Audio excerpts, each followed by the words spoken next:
Hello, good evening, good afternoon, wherever you are in the world, and a warm welcome to the first in a brand new series here on Breeders' Cup. It's Cocktails and Conversation, a very sociable 6 o'clock Eastern.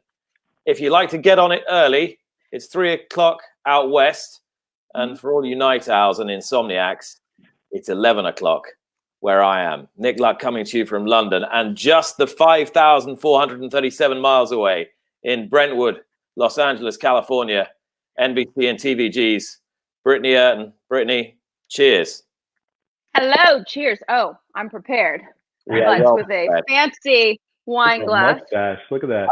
I think that'll get us through the next hour. Nick, it's Chardonnay just for you. Oh, yeah. And the same here. And Mark Tubridy is a mere 3,459 miles away in Bushwick, Brooklyn. We are observing social distancing like you wouldn't believe. And we realize that for all of you, wherever you are, wherever you're watching, it's an incredibly challenging time. But each week, Thursday night, for this hour, we are going to park our troubles, invite you in to our conversation, talk horse racing, life in general, how you're coping with the situation, share your stories, share your secrets, share your troubles with us. And we will try and put you on the right track and leave you at the end of these 60 minutes with, if nothing else, a smile on your face. Mark, great to have you with us. You are the man who created the first ever Breeders' Cup cocktails. How was that? That was fantastic. It was quite a process, and it really was one of the proudest moments that I've had as a bartender. The Tori Cup and the Garland, we took several months to actually get those cocktails down to the point that they would be concise enough and simple enough for people to make in their own homes. And now in Mark, the midst wasn't of it 18 months? Because you and I made the cocktail together on Friday of Breeders' Cup, and I need it. You said did it take 18 months to create? 18 months. So we had some, detail. Yeah, we had some original concepts that were delicious cocktails, and in many ways we kept the same elements of those flavors in the final versions of the cocktails. But ultimately what it came down to is how do we replicate these on a large scale so that people can make them for thousands of people at the crowds at the tracks, but also make it easy enough for people to make in their own homes. And now in the midst of this crisis, I'm realizing we did a great job of getting them to be very simple, very accessible, because I can still run to my gas station and grab the ingredients to make these drinks. And I'm excited to share those with you tonight and show you how to make them. Quarantine cocktails, Nick. Quarantine cocktails. They're resilient. That later in the show. And Mark, I've got to ask you, you're in Brooklyn. I'm just on the outskirts of London here in Teddington, right by the River Thames. I think we are in a similar situation in terms of the rapidity of the growth of the coronavirus and the worries that we've got. We're in these big cities, in many ways similar to Brittany. How are you coping with the homeschooling, the kids at home, just the general situation at the moment? We're doing okay. I think the main thing, like everyone else, is we're taking it day by day and we're adapting. So I do have 2 teenage sons and a beautiful wife. We're living in a 3-bedroom apartment. So the main key is to space out as much as possible. I don't want my wife to divorce me by the end of this, so I'm trying to behave. But the kids are doing great in school. And of course, again, the key is adapting, even for the teachers. It took them a week to really figure out how they were going to do these online classes, how they were going to keep the kids, making progress, getting ready for their AP exams and all of that. So we're all learning day by day. And I think because we're all in it together, everyone's kind of more understanding in that sense. And hopefully my wife is more understanding than me too. It is an adjustment. Such an adjustment for everybody, but I'm sure in New York, just the scenes of seeing empty streets, it has to be a very big adjustment for you, especially as a New Yorker. What has it been like just to look outside your window and it to be quite calm, which is not like New York? Sure. We've seen that on other very serious occasions, but this is definitely the longest period that you'll see that kind of, I don't want to say tranquility outside because there's a different feeling in the air, but it is very strange to see the streets so empty. Here in my neighborhood of Bushwick, it's not that crowded anyway, but I remember a few days before my restaurant closed and we were told to stay home, I work in Midtown Manhattan, 2 blocks north of Rockefeller Center, and there was a noticeable difference in how many people were out and about. And it was eerie. It was very eerie. And there was a sense of uncertainty.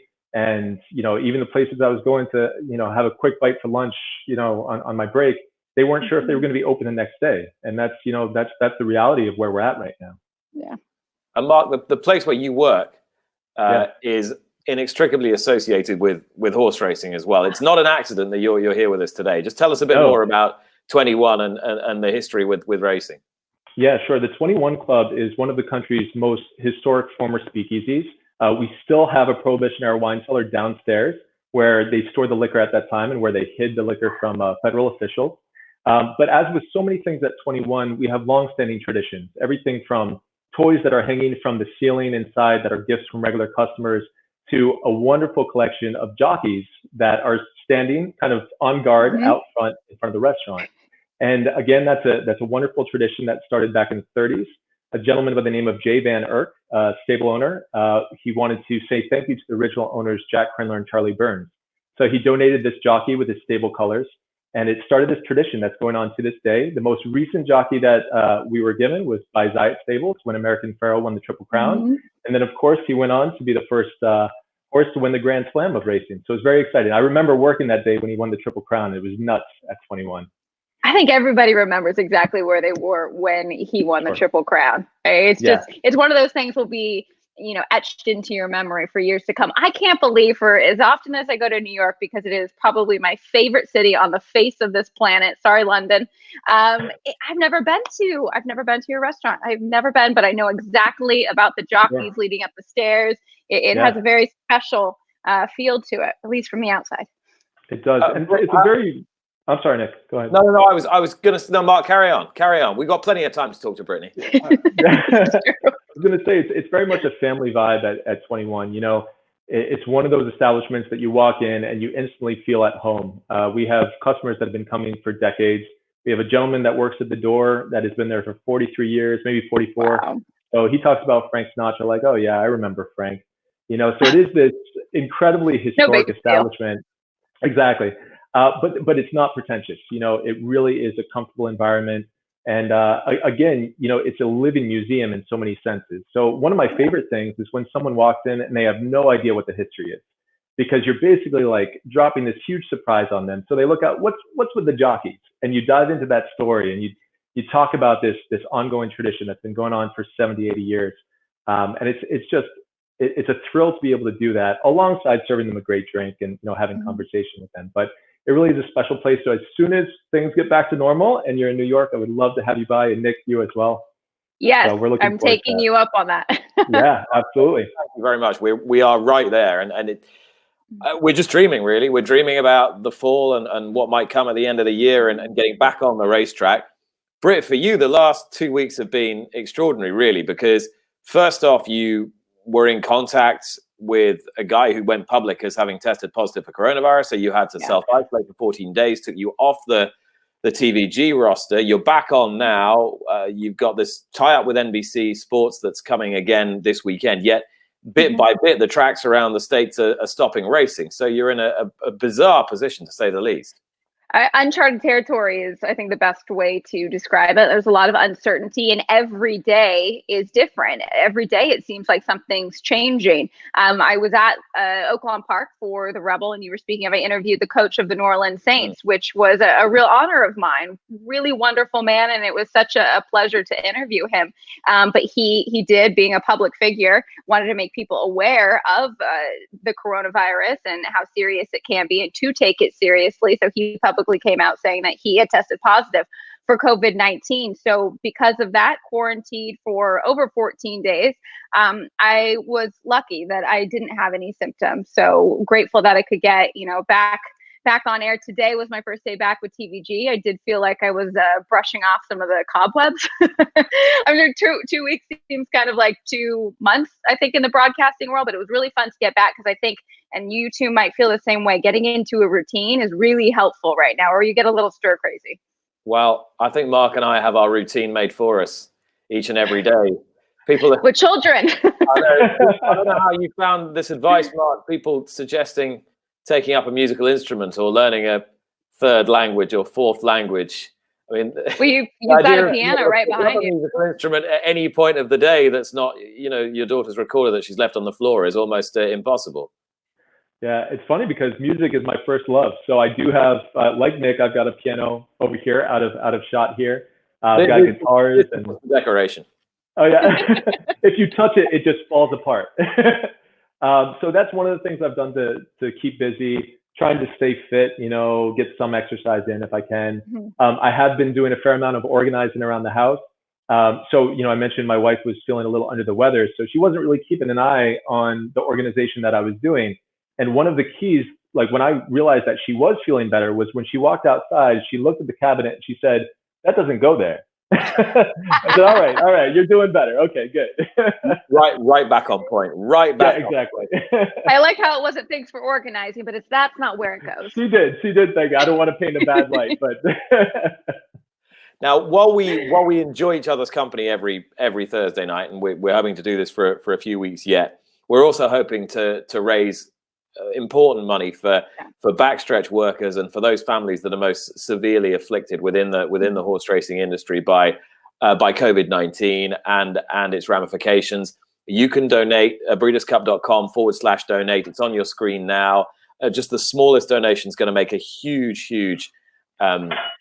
difference to all the racing family that we treasure so dearly and are keeping the show on the road as best they can. And Britt, we can't stress enough how grateful we are to everyone who's working so hard to keep it all going. And the men and women of the backstretch are really the backbone of this industry. They are those that spend the most time with these animals, and they truly would not make racing go. And right now, it's a very uncertain time for many, and it's a very scary time for many because of the fact that many racetracks across the nation, some still are able to race, but others have been mandated not to. So it's really important that we give back to those that have given these majestic animals so much. So please, if you can, and you said no donation is too small, and we can't emphasize that enough, breederscup.com/donate to help the many men and women on the backstretch. And if you are working on the backstretch and you've got any downtime at the moment and want to join us and just give us your personal experiences of the last few weeks, then you just get in touch and we'll get you on the show in weeks to come. Absolutely. Mark, you're gonna entertain us for the next few minutes and show us how to make the garland. Absolutely. So the Garland Cocktail was inspired by the beautiful wreath of flowers that's draped over the winning horses each year at the Breeders' Cup. So I really wanted to evoke that imagery in the drink by featuring some great floral, orange, and honey flavors. So first, let's just make sure that we have everything that we are going to need to make this.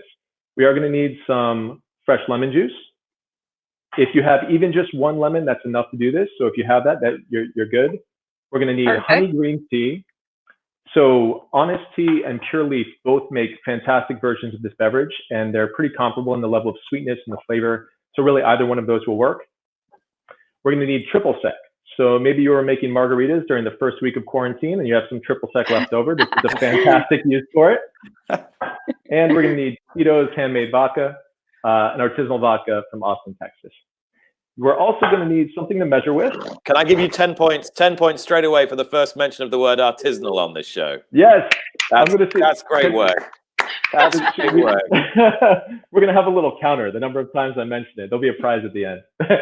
All right. So we are going to need something to measure find a way to get it in myself. Yeah, exactly. We're going to need a cocktail shaker. And for this drink, we're going to need a highball glass. You see, I don't know if you can see this, the Breeders' Cup. Yep. I love it. What year? This is 2018. Oh. Yeah. Good year. All right, guys. So anytime we build a cocktail, we want to begin with the less expensive or non-alcoholic ingredients first. And the reason for that is that if we do make a mistake and we have to toss it at one point, hopefully we won't have to throw out the more expensive premium spirits. And I'm also going to list these measurements in terms of parts. That way you can make one cocktail, 2, 3, or even a pitcher. It doesn't matter as long as you keep the ratios intact. And in this case, the ratios for the Garland Cocktail are especially simple. So we're going to begin with half a part of fresh lemon juice.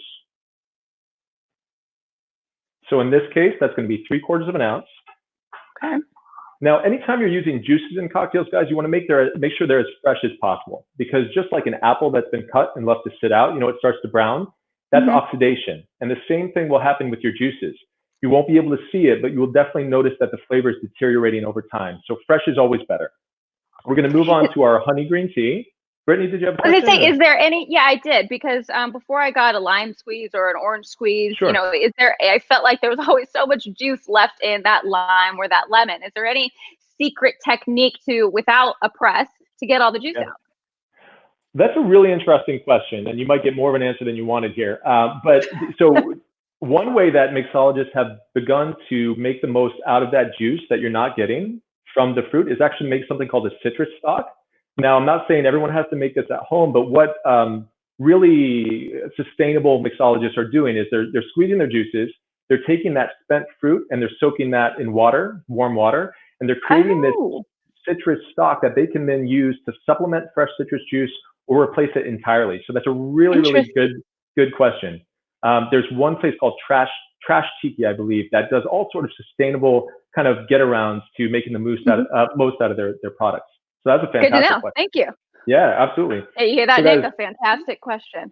It's a great question and an even better answer, if I might say so. Thank you very much. Just on the point of our charitable donations from this show, I should mention, and I know Mark will be pleased about this.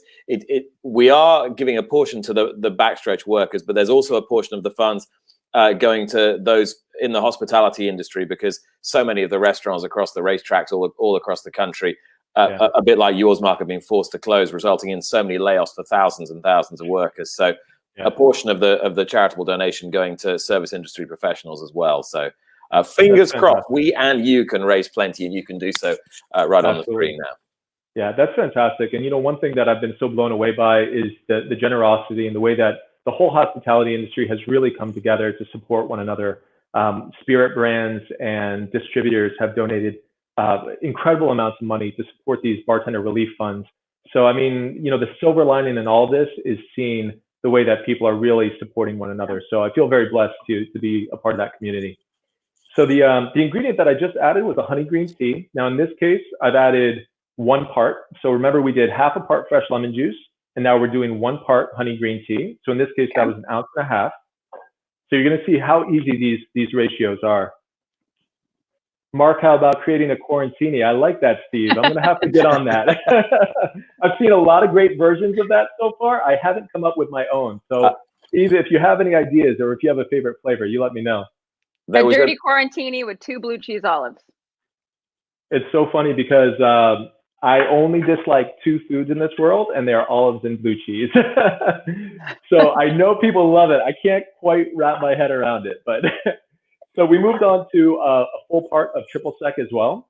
So again, half part, 1 part, 1 part. Very easy so far. And finally, we're going to add 1 part of Tito's handmade vodka. Breeders' Cup partner. Did he get another point for that? I get another point for that. That I do have in my freezer, but I need the other things. There you go. Actually, putting spirits in your freezer is a topic that I'm going to get to later on, some pre-batch cocktails. So maybe an incentive for viewers to hang in there a little bit. To the end of the show, I'm going to add some ice to our cocktail shaker. We are going to shake this drink. A lot of people ask, when do we stir cocktails? When do we shake them? One thing that's always kind of a giveaway in the bartending community is if you're including juices, you do want to shake those cocktails. Now, a lot of this has to do with the different densities of ingredients and how you emulsify them and bring them together and create some great marriage in the cocktail. So shaking is a great way to do that. When you're dealing with all spirit cocktails, like a Manhattan or martini, it doesn't take as much to combine those ingredients together. So stirring is a good method there. You're also aerating the cocktail when you're shaking it, creating a different mouthfeel. Whereas for something like a Manhattan, you want it to be silky smooth. So stirring is a great way to chill it without diluting it. Now we're going to give it a little shake. Even makes that look impressive. I mentioned those workouts at home. That's the best one because there's a good prize at the end of it. Sure. All right, guys. Now we are going to strain this over fresh ice into a highball glass. I don't know if you can see. I'm going to move back a little bit. And guys, the reason why we're straining over Breeders' fresh Cup ice. highball. Yeah, exactly. The reason why we're straining over fresh ice is that the ice in this shaker has already served its purpose. It's chilled the cocktail and it's diluted it the way that we want it to. But at this point, we want the cocktail to rest on ice that has its full structure, so it stays nice and cold, but it's not over diluting it. We're going to garnish with a lemon wheel and a straw. Now, guys, you're going to have to take my word for it on this one, but I think we should take his word for it. Yeah. Cheers, guys. That's how you make the Garland cocktail. Cheers. That was wonderful. Cheers. You guys. Cheers. But Top now, man. how appetizing does that look in comparison to our wine? Granted, wine's wine great, looks but good that too. looks way better. What are you on? What are you on today, Britt? What do you mean? What am I on today? Your wine. Chardonnay, Frank family. Not a sponsor of the Breeders' Cup, but maybe we could get it to be one. Well, I'm sure we can now. We've got plenty of questions in, most of which revolve around when we're going to get back on the road again, and when racing is going to return to normality. And we don't really know the answer to that, Brittany, until we know when life is going to resemble what it was before. But again, we don't know whether we will get back to any kind of normality. So as far as the horse racing industry is concerned, I think it's just a question of keeping as many people in jobs as possible and keeping the wheels turning and just trying to keep some sort of a show on the road, which you guys are doing a great job of. Well, trying to keep some sort of normalcy as well. So in speaking with my father, who's a trainer, he goes to the barn every single morning, takes care of his horses. All of his employees are really cautious about staying 6 feet at least apart. They each have about 4 or 5 horses, the grooms that they're dealing with. So it's nice that they are able to continue in some sort of routine as well, because I think the mental component of all of this is so important, of how we're going to manage to be self-isolated, social distancing for another month or for however long it's going to be. So I think that we're a little bit lucky in the horse racing industry that some can still go and continue to do their work and be around these horses. Did we miss a question from Haley? I think we did. We did, I think. Here we go. There we go. What horse ran in a Breeders' Cup race that didn't win, that you thought had an amazing performance? Is this of all time? Sure. All time. All time. Well, I think two of the unluckiest. That's a tough question. I've got one. I'll kick off with two of the unluckiest losers, if you like, both of which ran in the same race. Not in the same race in the same year, but the same contest, the Breeders' Cup Mile. Rock of Gibraltar. Ridiculous race in defeat behind Dome Driver, 2002 Arlington Park. And Banks Hill was the other one. Same race, different year. I'm going to look quite recently. Songbird. Sorry, Songbird ran an incredible race to keep her streak alive against the mighty mare Beholder in the Breeders' Cup Distaff in 2016. I'll never forget them coming down to the wire together. You've got one horse going out trying to make her swan song a winning one. The other one, the up-and-comer, if you want to say that, but she was already a Breeders' Cup winner, trying to keep her streak alive, separated by nostril hairs.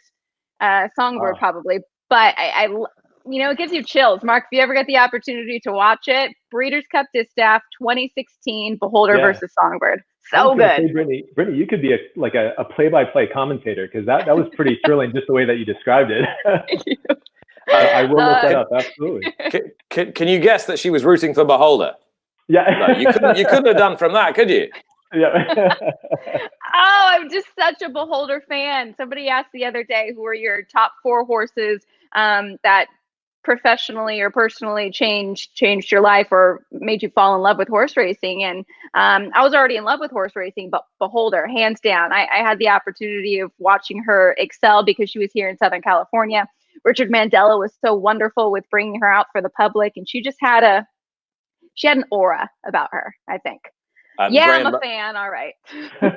Graham Motion, another man with no agenda and completely impartial, suggests Animal Kingdom, who was a pretty unlucky loser in the mile himself behind the great wise Dan. Golden Horn behind Found, says Joy. And we had another one. Oh, well, Zenyatta, obviously, in the 2010 Classic behind Blame. I can't forget that call. You hear it over and over. It's Zenyatta Blame. Oh, brutal.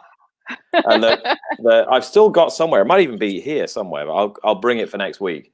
The Lexington, the Louisville Courier Journal the next day, which was just said "Blame the winner" with a huge, great headline. Blame the winner. Blame the winner. That is good. That is very good. There's so many of these races that invoke strong memories, whether you were involved personally or covering it professionally, or just happened to be there as a fan and didn't have $1 on the race. That's what makes these races so great. And the cocktails at them. So the Tori Cup, Tori Cup, yeah, absolutely. I'm gonna let you guys chat for 10 seconds while I get some fresh ice, and then I'm gonna be good to go here. So Britt, while Mark gets the ice, 10 seconds, 5th of September, Kentucky Derby.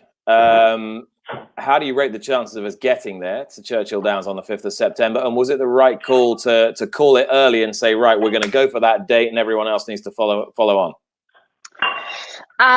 First question, do I think it will happen? I'm very hopeful that it will, but I think nobody knows what is to come.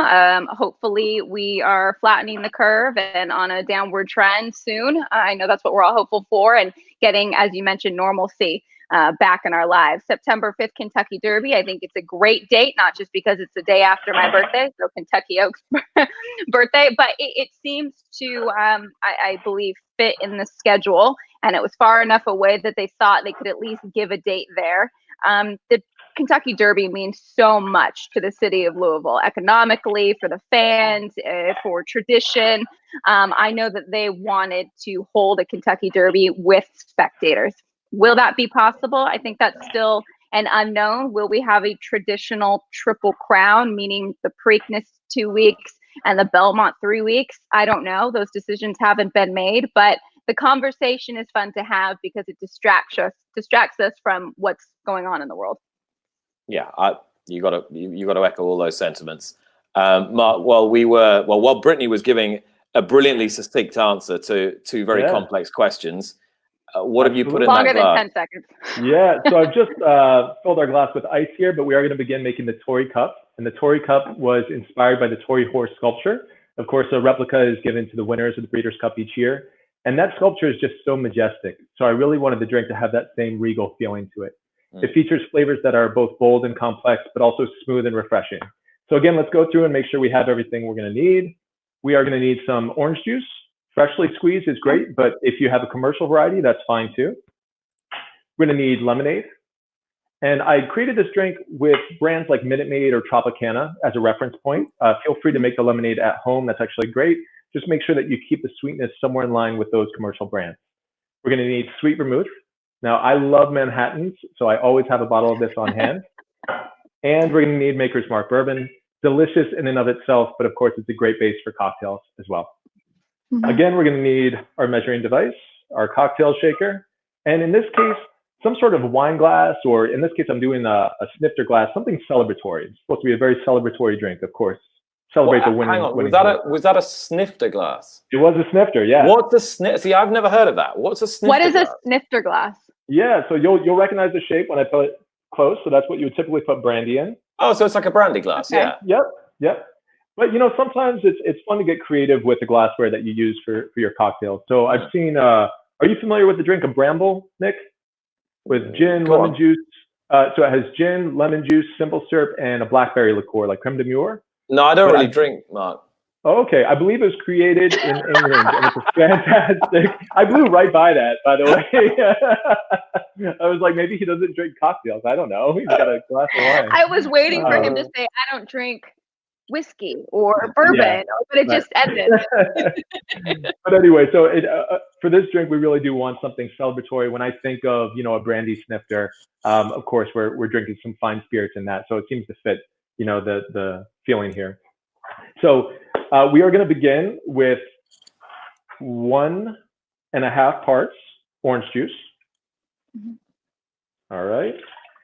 So in this case, I'm just going to do 1.5 ounces. So 1.5 parts and 1.5 ounces. And 2 parts lemonade. I like this citrusy drink. Yeah, so the key with this drink is that you're going to see when we move further down the line here, we're getting some complex and rather bold ingredients. So the orange juice and the lemonade help to temper that, because even though you want a drink that has a lot of complexity to it, if you're packed into a racetrack and you're there for 8 or 9 races, you want something that you can have maybe a couple of them and not feel like you're going to fall over. So the orange juice and the lemonade help to temper some of the stronger ingredients we have coming up. I think for me, and I don't know about you, Nick, bourbon is an acquired taste. And so sometimes I feel like with a drink like that, it helps for somebody that doesn't have necessarily the palate for it yet. Having the orange juice and the lemonade, it helps counterbalance something I'm not used to, I guess. I acquired it. I came to Kentucky first when I was 18, just after I left school, and I was there for 8-9 months. I was quite lonely to start with. I didn't know many people. Some people who stayed very good friends of mine ever since, Rick and Robin Stanback in Woodford County. They sort of took me in, and I remember because I was 18, he was offering me all kinds of soft drinks, and I remember Robin then turned around to him the first night I was there and said, "For goodness sake, he's British. Just give him a proper drink," and pulled up an enormous bottle of Woodford Reserve out and poured me about that much in the bottom. And I liked it right away. So, I never needed to have it watered down. No with acquired anything taste neither. Not really. I know a lot of people who think it, who don't like it and say it's too sweet and aren't that keen, but I've always quite liked it ever since. And I'm not a massive spirits drinker either. Yeah. Mm-hmm. But it's a good point, Brittany. I mean, anytime you develop a cocktail, you want it to be very well balanced. And, we deal with this all the time at 21. We'll offer a drink with gin, and so many people will be like, no, I don't do gin, or something with tequila. And they're like, no, I don't do tequila. And oftentimes they're thinking back to a bad experience that they had back in college. Maybe they're having something of an inferior quality, or they were drinking it just, straight at a party. There are so many ways that you can balance those spirits that would otherwise be somewhat unapproachable in a cocktail. And even though bourbon in the spirits world, it's one of the more approachable spirits, but even then it's not everybody's taste. So when you create a cocktail, you want it to be palatable. You want it to be balanced so that, just like you're saying, it kind of, slides it in a little bit. They're like, that was pretty refreshing. I'll go for another one. Yeah. And before you know it, you're drinking Manhattans and old fashions, and that's it. So what I just added while you guys were talking was sweet vermouth. I added a 3/4 part of sweet vermouth. Now, I feel like vermouth in general is one of those ingredients that people just shy away from because they don't know that much about it. But essentially what vermouth is wine that has been aromatized with a mixture of herbs, roots, and spices, and then fortified with a stronger spirit like brandy or sherry. And then it can either be left dry in the case of dry vermouth, or sweetened with caramel to make sweet vermouth. So it actually adds a lot of complexity to cocktails. The main thing is that once you open that bottle, you do want to make sure you're storing it in the refrigerator and for no longer than a month, because like other wine-based products, it will oxidize over time. Okay. All right. So that was 3/4 of the part. Before the end of the series, Mark, will you make us the perfect old-fashioned? Yes, absolutely. I'm going to mention old-fashions a little bit later today, but I think that's, it's such a great cocktail and it's easy to make at home. And when we talk about sort of quarantine-proof cocktails, that's a great go-to. And, if you're dealing with a great spirit to start off with, you don't need to do too much to it, but in the sense of an old-fashioned cocktail, it's a beautiful drink. It's one of like the great grandfathers of cocktails. The first mention of it was believed to be back in 1806 in a New York newspaper. And the old-fashioned was essentially a hangover cure because it utilized bitters, which up until that point were really being used as medicinal. So the fact that they put bitters into the cocktail was their way of justifying the fact that they were drinking whiskey at 9 o'clock in the morning to get over the night before. So that was really how the old-fashioned came about. But it's a great, great drink. It has evolved over time, and then recently it's really kind of come back to its very pure form. But yeah, let's do a whole other episode on old-fashioned. Good man. We should do requests. I'll get everything to make a dirty martini. And then make that would be fun. I love that idea. This is just the beginning, guys. Great. I'm going to keep you going, Mark, but I'm just going to read out a couple of these comments. Vincent Henrique says he's a bus operator working on Staten Island and New York City, and the only sport that gets me through is horse racing. So, Vincent, I hope the racing is back in New York, but before too long. Most importantly, though, you keep yourself safe and your family safe, and you're doing a great job for everyone as well as an essential worker in the public transport system. So, fair play and great to have you with us. Yeah. Guys, so I'm going to go ahead and add some cocktail. I just added 1.5 parts Maker's Mark bourbon to our cocktail. Now that's going to add some beautiful, rich vanilla and oak notes to the drink. Give it some boldness as well. And now we're going to add our ice, and we are going to shake this again. The workout portion of making the cocktail. Oh, yeah.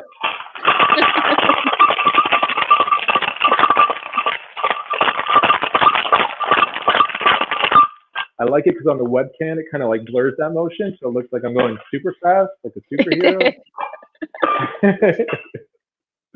All right. And again, we're going to strain this over fresh ice into our snifter glass. I'll bring that up so that you can see it. Beautiful orange color here. A lot of complexity into this drink. That And looks tasty. thank you. Just to make it a little bit more celebratory, a little more fancy, we're going to add this seasonal fruit skewer. So I had some lemons, oranges, and raspberries. If you can see that. Look at that. That is gorgeous. All right. So that is the Tori Cup, guys. Cheers. That is a thing Enjoy. of beauty. Cheers. A I feel like thing the Tori of Cup beauty. should be drank somewhere Oh. outside on a beautiful dock. Yeah. And that brings it back to what you were talking about, is even though, it's using that stronger brown spirit as a base, the complementary flavors are still making it lively and refreshing. So, it's all about the finished balance in the cocktail. So Absolutely. Yeah. Mark, Nick, thank we you got so a much. question. We've got so many questions. But the one we've got on the screen at the moment is from Jordan Moore. What hobbies do you guys do besides handicapping horses during these times? There is no time. There is no time, Jordan, for doing Really? anything at the Zero moment. time. But homeschooling children and settling into a less adrenalized but no less satisfying daily routine, I would say. So if you had time, then what would be one of your hobbies? Well, if I had time, I would read more books. I would listen to more music. You can't go out anywhere.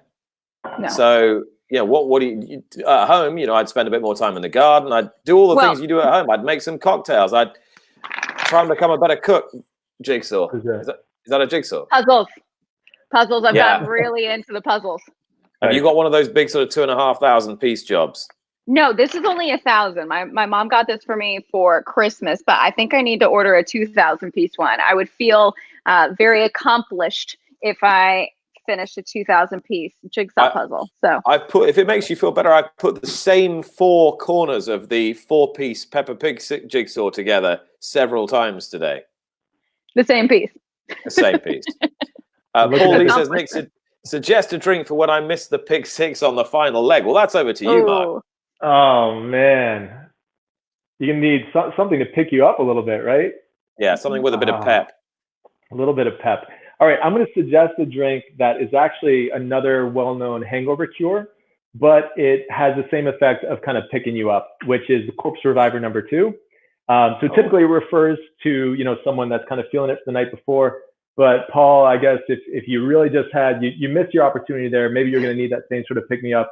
Corpse Reviver number 2 is a classic cocktail that has gin, Cointreau, Lillet Blonde, lemon juice, and an absinthe rinse. So if you take that down, what they say is if you're hungover, they say if you have 2 of those in quick succession, it's enough to raise a corpse from the dead. But maybe it can help, sort of gambling woes or I don't know.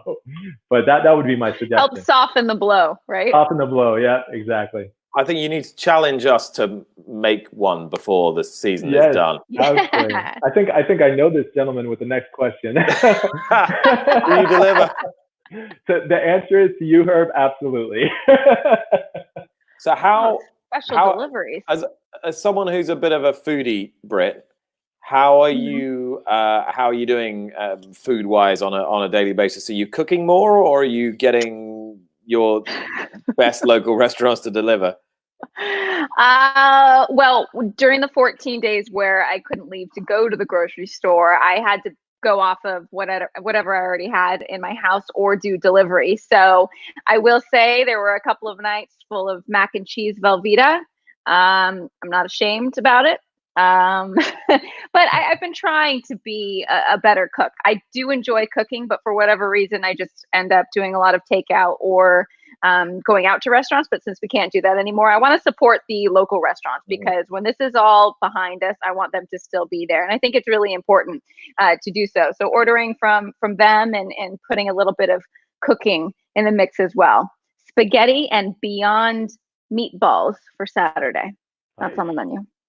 Excellent. You've been cooking, Nick. I have, and I used to really enjoy my cooking, and then last year I think I spent 140 nights away from home last year. So the contrast between a life on the road and spending quite a lot of time your side of the water and what we've got now is pretty massive. And there are, nobody wants this situation, but I think, as Mark would agree, those of us with young families, you get an opportunity that you'll probably never get again. Yeah, you're spending a lot of time with your children. and you are having to come up with more creative ways of entertaining them, and you are generally, hopefully, becoming a nicer, more patient, more tolerant human being, which in uncertain, challenging times is probably no bad thing. So yes, I have been doing a bit more cooking and just making myself a bit less of a useless fart than I was. So that's great. Somebody, Lubin asks, how about a great horse racing movie other than the best Let It Ride? Have you seen The Heist with Pierce Brosnan, filmed at Del Mar? I haven't. Have you? No, I haven't either. I haven't even heard of it, to be honest, but I love Pierce Brosnan. Yeah, add it to the list. I mean, it's boring to say. I think Seabiscuit's a good movie. I was going to say the same thing. I think Seabiscuit is one of the best horse racing movies that we've seen.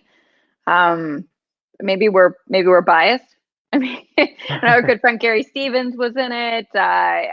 Elizabeth Banks and Jeff Bridges, right? I just thought it was very, very well done. And didn't Gary Barber produce it? I think it's genuinely a good film.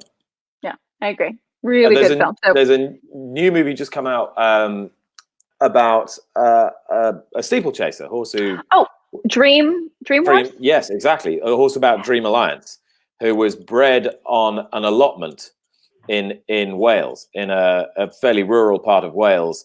A bunch of blue collar guys just chucked in a few £100 each and said, we're going to go and breed a racehorse. They raised this horse on an allotment in South Wales, and he ended up winning the Welsh Grand National, which was a great story.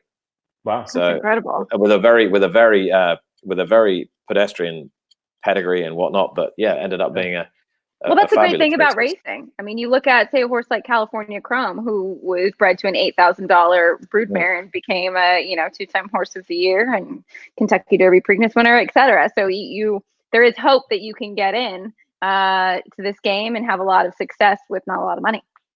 Seabiscuit's going down well. Colleen O'Brien says the same. Jesse Kelsey, Caitlin Christopherson. Loads of comments agreeing with us there.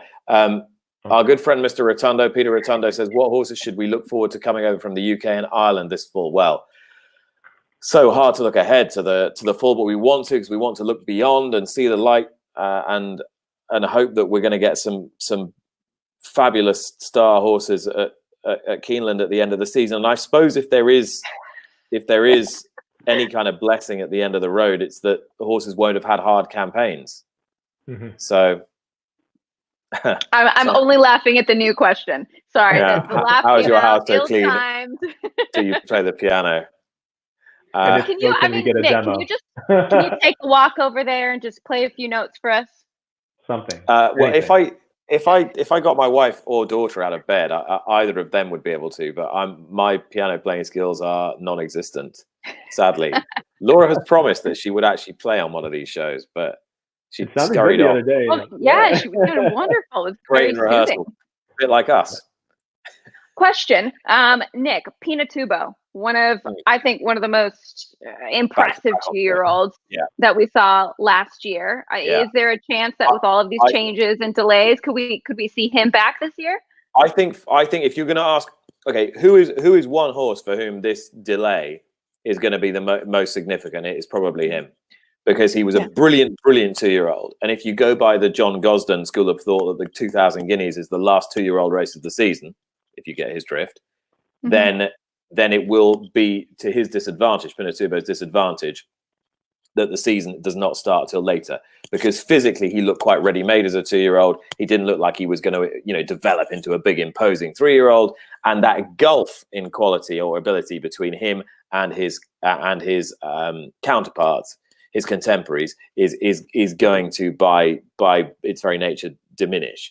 So even if he is still the best, I don't think he's going to be the best by as much. So I think the later the season really begins in earnest, the more of a disadvantage he'll be at. Of course, we've still got the possibility of seeing Enable at the end of the year, and if that's not enough for anybody, I don't know what is. More impressive than Frankel. Who? Pinatubo.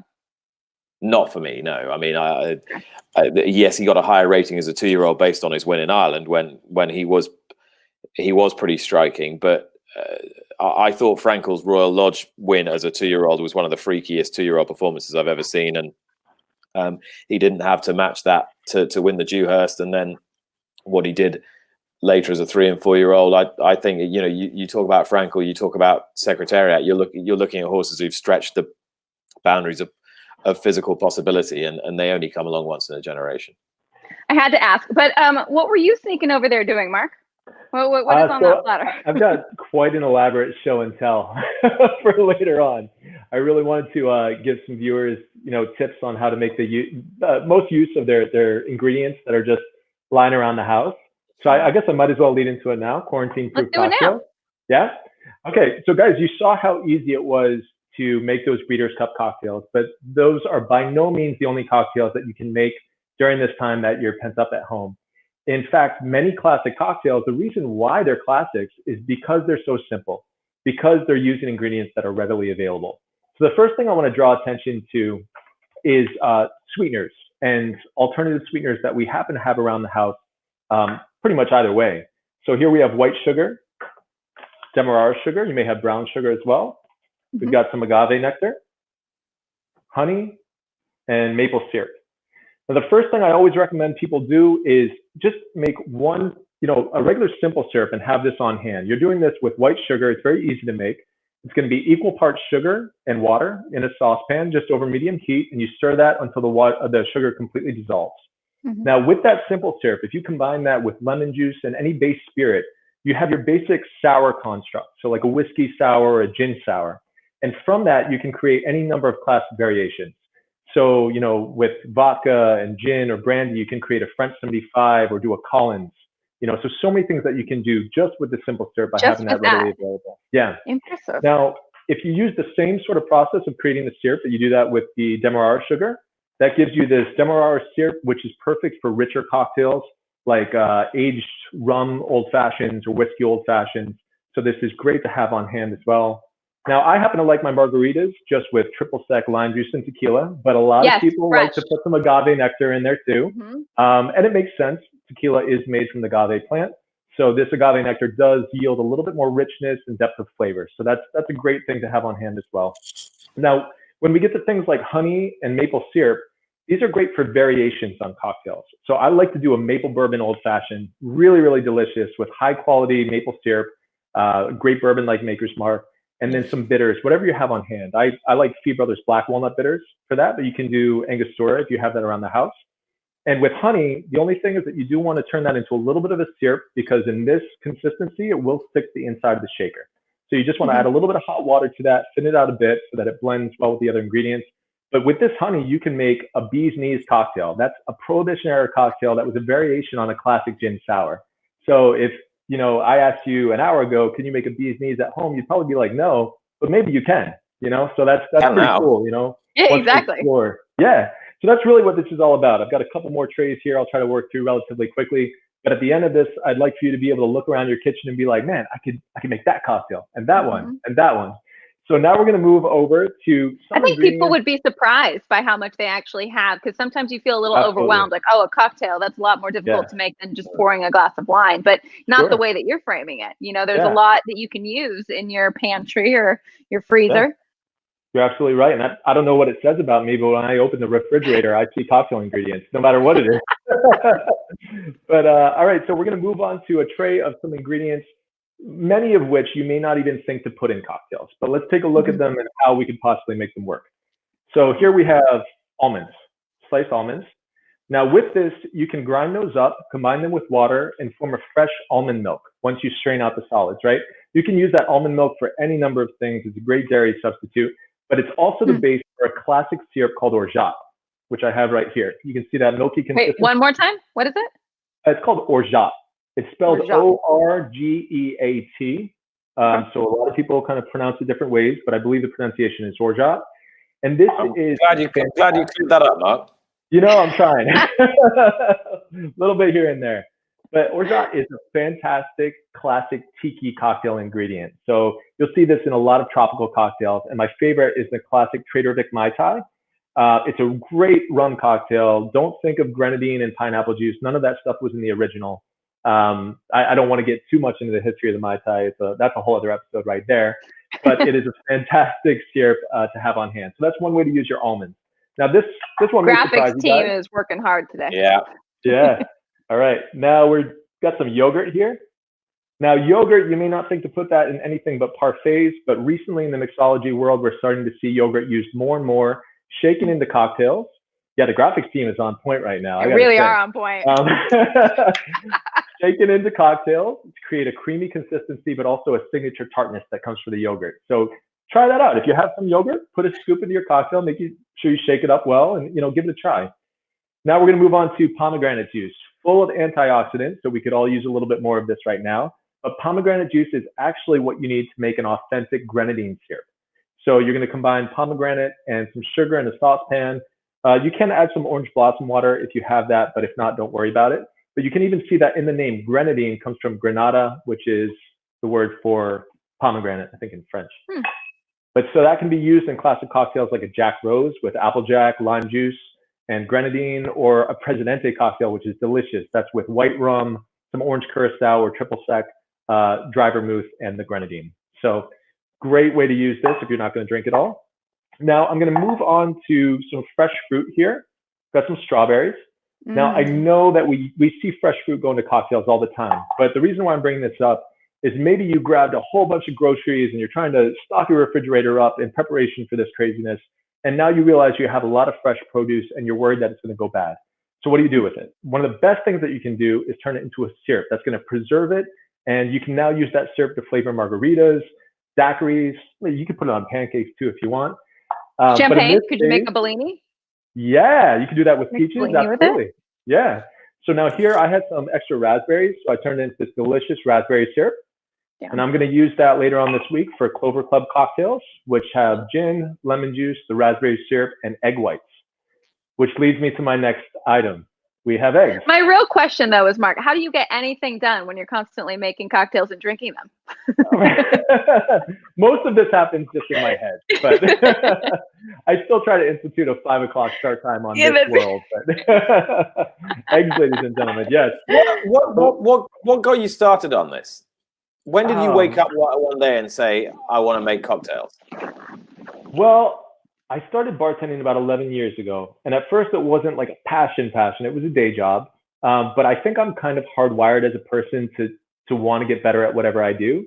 I figure if I'm going to be at work for 8 hours, I might as well try to be the best at whatever I'm going to be. So when I was a barista, I wanted to be the best barista. When I was a busboy, I wanted to be the best busboy. And as a bartender, I started going down the rabbit hole. There's so much science, there's so much history that is behind bartending. People would be shocked. I mean, right now I'm talking about technique and ingredients, but if we got into the history of cocktails, it's absolutely fascinating. And people have written books and books on this topic. So it's like anything else, I would imagine with horse racing too. Once you learn the players, you learn the characters, you learn the history and the tradition, it creates this context that makes you passionate about it. So now I love it. Like, if someone were to ask me to make a cocktail right now and I don't know what it is, I wouldn't be embarrassed. I would be grateful. I love it when people ask me to make cocktails and I don't know what they are, because the first thing I do is I look it up. I read the history on it, because I take pride in the next time if someone asks me how to make it, I know how to do it. So I don't know. Yeah, 11 years ago somehow. You have a passion for it. I would ask, what would you say to those men and women in the hospitality industry right now to kind of, keep their thoughts positive, keep them, looking towards the future in a positive light, because this is challenging. What would you say to them? Yeah, well, so much of the hospitality industry has nothing to do with food or drinks. It's the way we treat each other. It's the way that we treat our clientele and the way that we interact with our coworkers. So a lot of that can still happen. If you can reach out to your clientele, if you have that type of relationship, I've gotten beautiful text messages from my regulars at 21 that are, one of whom I think is watching. I'm going to do a shout out to Ray right now. He's a big Breeders' Cup fan. He loves you, Brittany. But what's up, Ray? What's wrong with me, Ray? He's probably going to kill me for that. But so, stay close to your regulars and stay close to your coworkers. Reach out. We've got so many great means to, stay connected to the other people in our industry. And I think that's my best advice is, making drinks is great and serving great food is fantastic. But the crux of hospitality, what really makes it special, is the way that we treat one another, the way that we care about one another. And we can keep all of that going throughout this time. It's And, called and social distancing, but it's just physical distancing. Keep Yes. up the social aspect because we need it. Yeah. and we ought to stress that those of you who have donated, and if you haven't, please do donate. Donation there on the bottom of the screen. No amount is too small, as I said earlier. The donations will be shared between Backstretch workers across the nation and also those in the hospitality industry across the racetracks. Very important sector that has been occasionally forgotten in the last couple of weeks. So you can donate www.breederscup.com/donate. We're not far from the end of the first edition of Cocktails and Conversation. It flew by. What is your most prized racing possession? Oh gosh. That's really hard. Is it over your right shoulder? Well, this would be a new one. So if it's time for show and tell, if you guys can see it, this was my background for TVG and will be my background for TVG moving forward. But this is a Breeders' Cup saddle towel from last year when my father's horse Storm the Court won the TVG Breeders' Cup Juvenile. So as a Christmas present, my mom and I got the saddle towel framed. I bought an extra one that I could keep in my house. Awesome. So that's what that is. But you know what? I do have a couple of these that I think people might find interesting. So my grandfather, he passed away actually, a day after the Kentucky Derby in 2014. And he was a huge fan of horse racing. He is the reason that my mom and my dad met, because they met at the racetrack. And my grandma, when he passed away, gave me a lot of his old books. So I thought some of these were pretty cool. So this was an old Kentucky Derby book. It says Portraits and Roses, 109 Years of Kentucky Derby Winners. Wow. But for him, he really took a lot of pride in breeding. And he loved creating dosage profiles. If any of you in the horse racing world know what those are, creating hypothetical foals, just matching a mare and a sire to see what kind of baby they would create. And so this was equine genetics and selection procedures, just a really old school book. Wow. And I keep them in my house. It's a bit of a remembrance of him and his love for racing. So that's my show and tell. Awesome. Well, we're saving ours for next week. This is all about you this time round. Really? We don't have time? Because you're back in the game. You're back in the fold, having been away. Everyone's been worried about you for a long time now. Well, we need to get you back in the fold.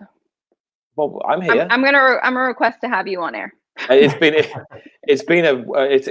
a strange time here because you've got tracks that are racing. Here we are done until May, maybe beyond. No one really knows. The only good thing from our point of view is that the racing authorities here, the British Horse Racing Authority, have got an action plan together for when they get the go from the government that sporting events can happen again. But whilst you quite rightly are helping NBC Sports out by getting TVG on their platform for 9 hours this weekend, which is fantastic for all horse racing fans and sports fans across both networks. Here, I will be hosting the virtual Grand National on National Day on Saturday. Tell me more about that. It's exactly what it says on the tin. I mean, it's been going for 3 or 4 years, but obviously with no Grand National this year, the race that stops the nation, etc.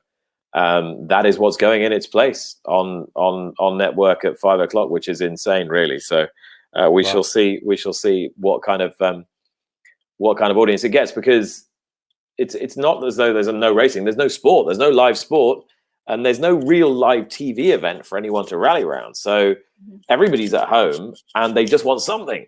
They just want something to entertain them, divert them, amuse them, which is not rolling news, which is important, but you probably shouldn't consume it to the point where you don't want to consume anything else. I agree. Yeah. I think that's bringing us roughly to the end of our hour. Mark, thanks so much. Guys, 40 thank you so seconds much left. for having me here. This is the most social interaction I've had for a couple of weeks, so thank you. I want you to come back. This was a lot of fun. Me too. I would love to. Yeah, I feel like we're only scratching the surface, and it is called Cocktails and Conversation. Hey, you name the time and place, and I'll be. I know the place, but you name the time, I'll be here. Let's keep going. Cheers, guys. Thank you so much. Big love to you guys. I know you're a long Nick? way away, but you feel much closer, Yes. and it makes everyone feel better. Sending Yeah. lots of Cheers, love to guys. everybody. Hey, cheers to everyone back home. Stay happy, stay healthy, stay inside, stay safe. Hopefully we'll return to normal in a short bit. Nick, thank you. All of that. See you next week. Awesome. Bye-bye. Thank you, Nick. Cheers. Thanks, Brittany. Cheers.